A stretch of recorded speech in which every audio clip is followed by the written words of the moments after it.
เพื่อนสหธรรมิกสหพรหมจารีทุกรูปทุกองค์ปกห่มหักษาศรัทธาสาธุชนคนดีเท่าแก่อีป่ออีแม่ทั้งหลายทุกท่านทุกคนที่ติดตามรับฟังรายการสารธรรมยามค่ำตั้งสถานีวิทยุเพื่อการศึกษาวิทยาลัยสงฆ์นครลำปางซึ่งออกอากาศจากวัดบุญญาวาสวิหารพระอารามหลวงโดยทีมงานสถานีวิทยุซึ่งประกอบไปด้วยท่านดร.จิรศักดิ์ปันลำน้องแอมพัชริยาฟองจันตา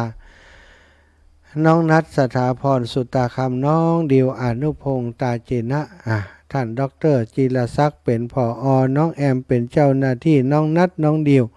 เป็นช่างเทคนิคช่วยกันดูแลสถานีดูแลการออกอากาศเช็คคลื่นสัญญาณตลอดถึงดูแลเรื่องการใช้จ่ายและการจัดหาคนมาจัดรายการทุกวันเป็นผู้ที่อยู่เบื้องหลังการทำงานในการเผยแผ่ในครั้งนี้ก็ขออนุโมทนากับผู้มีส่วนเกี่ยวข้องทุกท่านทุกคนของทางสถานีและศรัทธาสาธุชน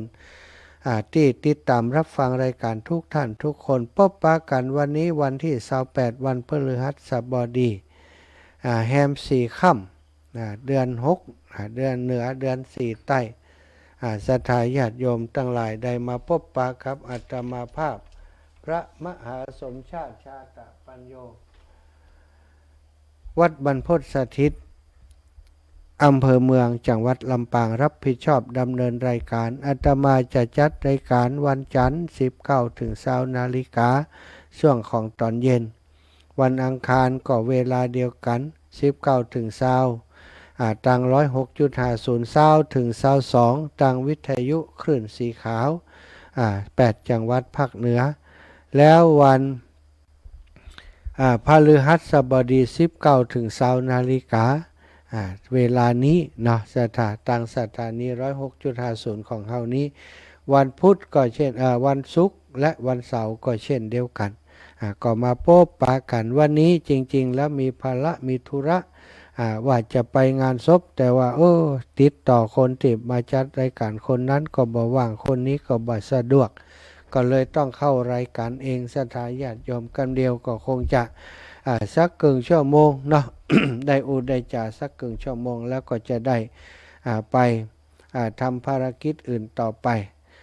ศรัทธาอีป่ออีแม่พบปะกันแล้วก็บอกแล้วที่จะปาศรัทธาญาติโยมไหว้พระสวดมนต์ เป็นเบื้องต้นเสียก่อน กราบพระพร้อมกันเนอะกราบ1พุทโธเมนาโถกราบ2ธัมโมเมนาโถกราบ3สังโฆเมนาโถ อิมินาสักการณะพุทธังอภิปูชยามิอิมินาสักการณะธัมมังอภิปูชยามิอิมินาสักการณะสังฆังอภิปูชยามิอะระหังสัมมาสัมพุทโธภะคะวาพุทธังภะคะวันตังอภิวาเทมิสวากขาโตภะคะวะตาธัมโมธัมมังนะมัสสามิสุปฏิปันโนภะคะวะโตสาวกสังโฆสังฆังนะมามิกราบนะโมตัสสะภะคะวะโตอะระหะโตสัมมาสัมพุทธัสสะนะโมตัสสะภะคะวะโตอะระหะโตสัมมาสัมพุทธัสสะนะโมตัสสะภะคะวะโตอะระหะโตสัมมาสัมพุทธัสสะพุทธังสารนังกัจฉามิ ธัมมังสารานังกัจฉามิสังฆังสารานังกัจฉามิตุติยัมปิพุทธังสารานังกัจฉามิตุติยัมปิธัมมังสารานังกัจฉามิตุติยัมปิสังฆังสารานังกัจฉามิตาติยัมปิพุทธังสารานังกัจฉามิตาติยัมปิธัมมังสารานังกัจฉามิตาติยัมปิสังฆังสารานังกัจฉามิอิติปิโสภะคะวะอะระหังสัมมาสัมพุทโธวิชชาจารณะสัมปันโนสุขโตโลกาวิทูอนุตตโรปุริสธรรมสารทิสัทธาเทวมนุษย์สานังพุทโธภาคาวาติสวากขาโตภาคาวาตาธัมโมสันทิฏฐิโกอากาลิโกเอหิปัสสิโกโอปันนาญิโกปัจจตังเวทิตัพโพวินโยหิติสุปฏิปันโนภาคาวาโตสาวกสังโฆอุชุปฏิปันโนภาคาวาโตสาวกสังโฆยายาปฏิปันโนภาคาวาโตสาวกสังโฆสามิจิปฏิปันโนภาคาวาโตสาวกสังโฆยะทิทังจัตตาริปุริสายุคานิอัฏฐปุริสาปุคลาเอสาภะคะวะโตสาวกสังโฆอาหุนายโยปะหุนายโยทักขินายโยอัญชาริการนิโยอนุตตรังปุญญเขตังโลกัสสาติกราบพระพร้อมกันอีกครั้งหนึ่งเนอกราบหนึ่งพุทธังวรันตังสิรสานะมามิกราบสองธรรมังวรันตังสิรสานะมามิกราบสามสังฆังวรันตังสิรสานะมามิศรัทธาญาติโยมไหว้พระสวดมนต์กราบพระเรียบร้อยแล้วก็จะได้นำสาระธรรมมาแบ่งปันมามาจาวันนี้นำสาระธรรมมาจากตะจะสาระชาดกเกี่ยวกับเด็กชายคนหนึ่งต่อสู้คดีจนพ้นความผิดโดยความเฉลียวฉลาดของเขาก็เป็นชาดกที่พระโพธิสัตว์พระพุทธเจ้าเมื่อบำเพ็ญตนเป็นพระโพธิสัตว์ได้ทำหน้าที่ดูแลเพื่อนฝูงที่เล่นด้วยกันให้พ้นจากความผิ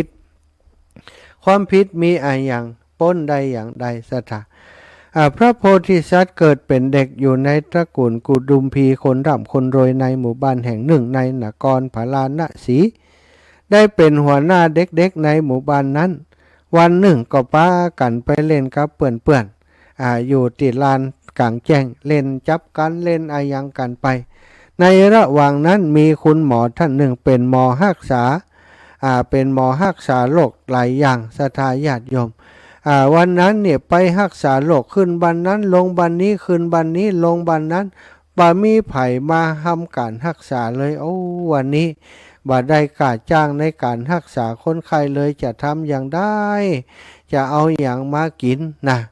ก็เลยว่าอย่างใดดีพอดีเดินผ่านลานกลางแจ้งหันละอ่อนเล่นกันก็เลยได้วางแผนว่าได้หันงูตัวหนึ่งอยู่ในโพรงแม่นหัวออกมาหันละอ่อนเล่นกันอยู่แถวนั้นก็เลยไปถามละอ่อนว่านี่เด็กๆทั้งหลายเธออยากได้นกก็ลูกนกนะอยากเลี้ยงลูกนกก็ละอ่อนทั้งหลายมีพระโพธิสัตว์เป็นเก้าก็บอกว่าอยากได้คุณลุงหันอยู่ที่ไหนอยู่ในโพรงหันเหรออยู่ในโพรงหันเหรอ ซึ่งมีงูอยู่ในโพรงหมองูคนนั้นหู้อยู่เพราะมันโผล่หัวออกมาแล้วก็มันยุบลงไปเด็กๆเหล่านั้นก็บอกคือพระโพธิสัตว์กุมารนั้นขึ้นต้นไว้ไปจับงูไปจับนกเพื่อจะเอามาเลี้ยงเอามาเล่นกันพระโพธิสัตว์ก็เป็นเด็กที่มีความแข็งแรงปีนขึ้นต้นไม้ขึ้นไปก็จกเข้าไปในโพรงจับใส่คองูเลยสัทธาโอ้พอจับได้มันบัดใจนกโลนี่เป็นงูนี่พระโพธิสัตว์ก็บัดแสดงอาการตื่นเต้นหวาดกลัวอย่างจับที่คออย่างมั่นคงแล้วก็เอางูนั้นออกจากโพรงได้เอางูออกจากโพรงมาได้ก็เอาโยนขึ้นไปบนอากาศปรากฏว่างูนั้นที่โยนออกไปนี่ไปหวั่นใส่คอหมอคนนั้นเมื่อหวั่นคอมันก็ได้ชกไปตี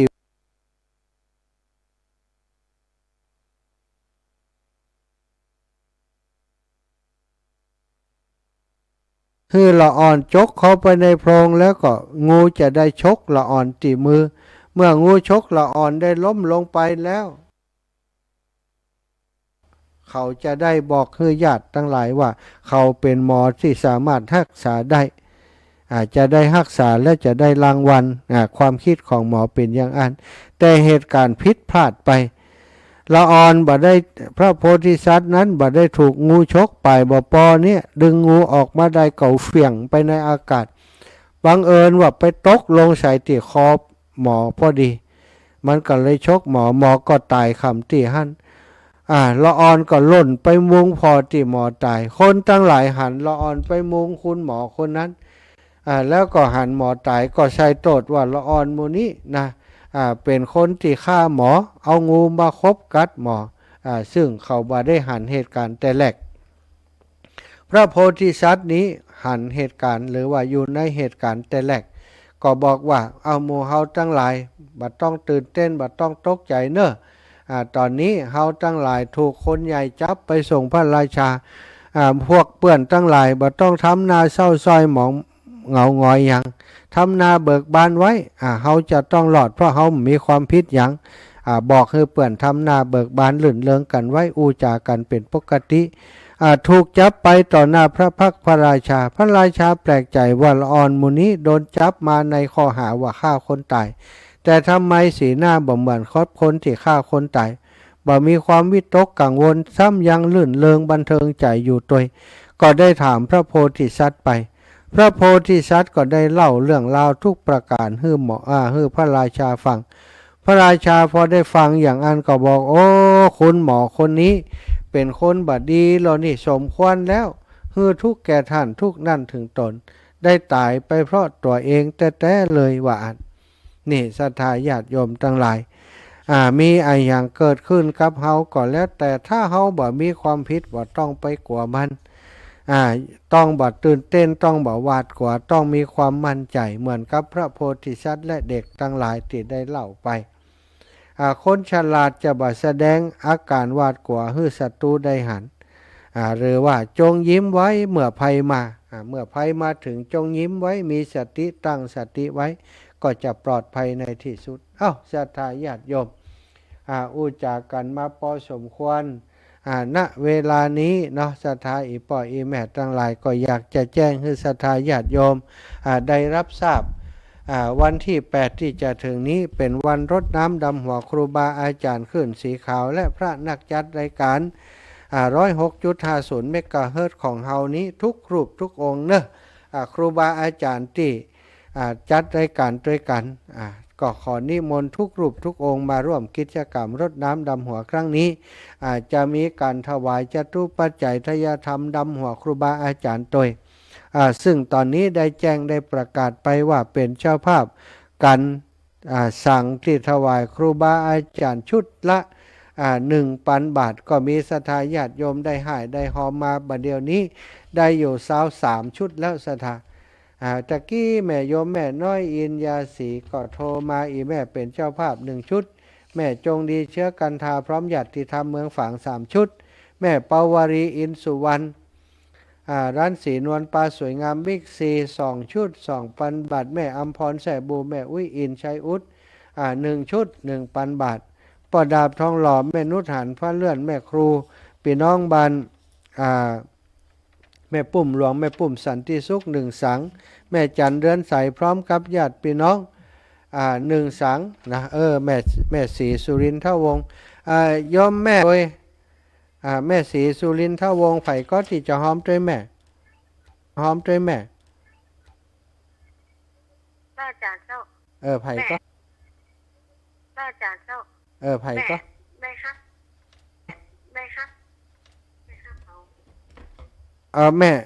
แม่เอาชุดหนึ่งหล่ะแม่เอาชุดหนึ่งหล่ะโอเคแม่ศรีสุรินทวงศ์โอเคแม่ศรีสุรินทวงศ์1 ชุด 1,000 บาท1 ชุด 1,000 บาทเนาะ1,000 บาทแม่เนาะ1,000 บาทแม่วันที่1กับวันที่2น่าจะโอนไปเจ้าแม่วันที่1กับวันที่2น่าจะโอนไปเจ้าแม่ศรีสุรินทวงศ์เอาคนศรีสุรินทวงศ์เอาคนเดียว1 ชุดไปเลยสาธุขอบคุณอีแม่เนอะศรัทธาญาติโยมและท่านอื่นๆคุณสมพรรัตนางก่อน1 ชุดแม่สิริพรเขียวคำก่อน1 ชุดแม่ศรีสุรินทวงศ์1 ชุดแม่บัวเย็นจันทบ1 ชุดแม่คำแต้มคม1 ชุดน้องสุกโยธิน1 ชุดแม่ทองเครือชัยคันธาพร้อมลูกหลาน1 ชุดอนุโมทนาบุญเนอะศรัทธาญาติโยมขอบคุณทุกท่านทุกคนที่ติดตามรับฟังรายการช่วงนี้ก็มีสัญญาณอยากจะได้ไปแล้วเนาะก็จะเอาเรื่องราวที่ไปแล้วคือศรัทธาได้ติดตามสักกัมพอดีว่าตอนนี้มีภาระมีธุระมีคนมารอแล้วจะไปที่งานศพแต่ว่าสัญญาณเสียงตรงนี้ยังมีอยู่เนอะศรัทธาติดตามกันได้อยู่ติดตามกันต่อไปนะอย่าเพิ่งหนีไปไหนติดตามรับฟังต่อไปติดตามรับฟังกันต่อไปอยู่เนอะศรัทธาญาติโยม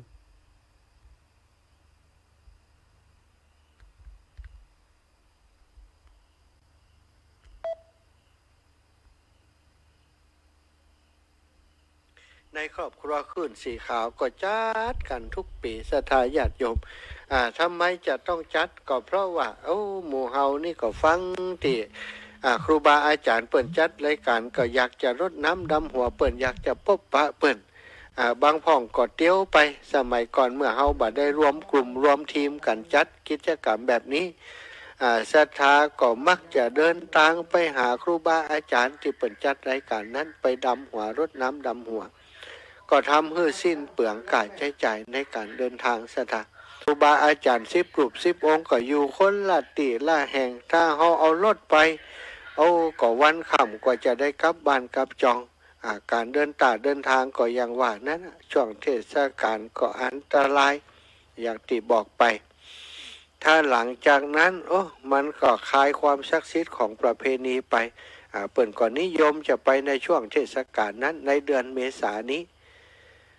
ครูบาอาจารย์ก็หันว่าถ้าเฮามารวมกันเป็นตีเป็นแห่งแจ้งประกาศให้ศรัทธาญาติโยมเปิ่นได้รับทราบก็จะได้มาพบมาปะกันถึงครูบาอาจารย์ถึงศรัทธาญาติโยมแฟนครับมีแต่ฟังเสียงกันตั้งวิทยุบ่ได้หันหน้ากันเวลาเฮามาเปาะมาหอมกันมาประชุมจุมนุมกันอยู่ที่เดียวกันศรัทธาก็จะได้หันตนนี้กาท่านอาจารย์พระครูอภิวัตรตนนี้กาหลวงปู่ดอยตนนี้กาท่านอาจารย์วรรณชัยท่านอาจารย์สุเมธท่านอาจารย์สมชาติอย่างเงี้ยเพราะจะมีการเปิดโอกาสให้ครูบาอาจารย์ได้แนะนำตัวได้ได้จ่าได้มานั่งคือศรัทธาได้ลดน้ำดำหัวกันปีหนึ่งนะศรัทธาจัดแต่ละครั้งแต่ละคราวนี้คนมารดน้ำดำหัวครูบาอาจารย์ในกิจกรรมนั้นเป็นหลักพันขึ้นนะอย่างที่เฮาจัดที่ม่อนพระศรี2 เมืองคนนั่นขึ้นคนนั่นลงไปกันแน่นหนานะที่ม่อนพระศรี2 เมืองซึ่งเป็นเขตติดต่อระหว่างเจียงไฮ้กับเจียงใหม่เวียงป่าเป่ากับดอยสะเก็ดอยู่บนม่อนดอยก็ปากันไป ปีที่ผ่านมาจัดที่วัดมณฑาทิพย์ที่เจียงที่ดอยหล่อที่เชียงใหม่โอ้โหคนก่อนแน่นหนาป้าป้านศรัทธาปีที่ผ่านมานี่ศรัทธาพี่น้องวัดเหล่ามณฑาทิพย์ได้ร่วมด้วยกับครูบาอาจารย์เป็นฝ่ายปฏิฆะตอนรับดูแลสถานที่เปิ่นลวดฉลองศาลาใหม่ของเปิ่นต้วยปีที่ผ่านมาศรัทธาศาลาการประเรียนที่ครูบาอาจารย์และญาติโยมขึ้นสีขาวไปช่วยเปิ่นเนี่ยเปิ่นสร้างก็ได้ใช้ประโยชน์ในปีที่ผ่านมาครูบาอาจารย์จากลำปางก็ไปนักไปหลายจากเชียงรายจากเชียงใหม่ก็มาคบมาคุยศรัทธาได้หันหน้าหันตาครูบาอาจารย์กันพ่องแล้วเนาะคนลำปางเจ้าลำปางของเฮาก็เดินทางไปส่วนหนึ่งประมาณสัก2-3 กันรถตู้เนื่องจากว่าระยะทางของเฮาไกลเหลือเปิ้นเนาะก่อนได้ไปบ่ปอนนักต่อใดหลายคนก็อยากจะให้เอามาจัดที่ลำปางพ่องปีนี้ครูบาอาจารย์ท่านพระครูอภิวัฒนวิกรมจริงๆได้ประกาศตั้งแต่ปีที่ผ่านมาแล้วตอนที่ดำหัวรถน้ำดำหัวที่วัดเหล่ามณฑาทิพย์ก็บอกปีหน้าปะกันที่ลำปางเลยอีหล่ะว่ากันเล่นๆไว้ว่าที่วัดบรรพตสถิตนะ ถ้าว่ามีอย่างคัดข้อง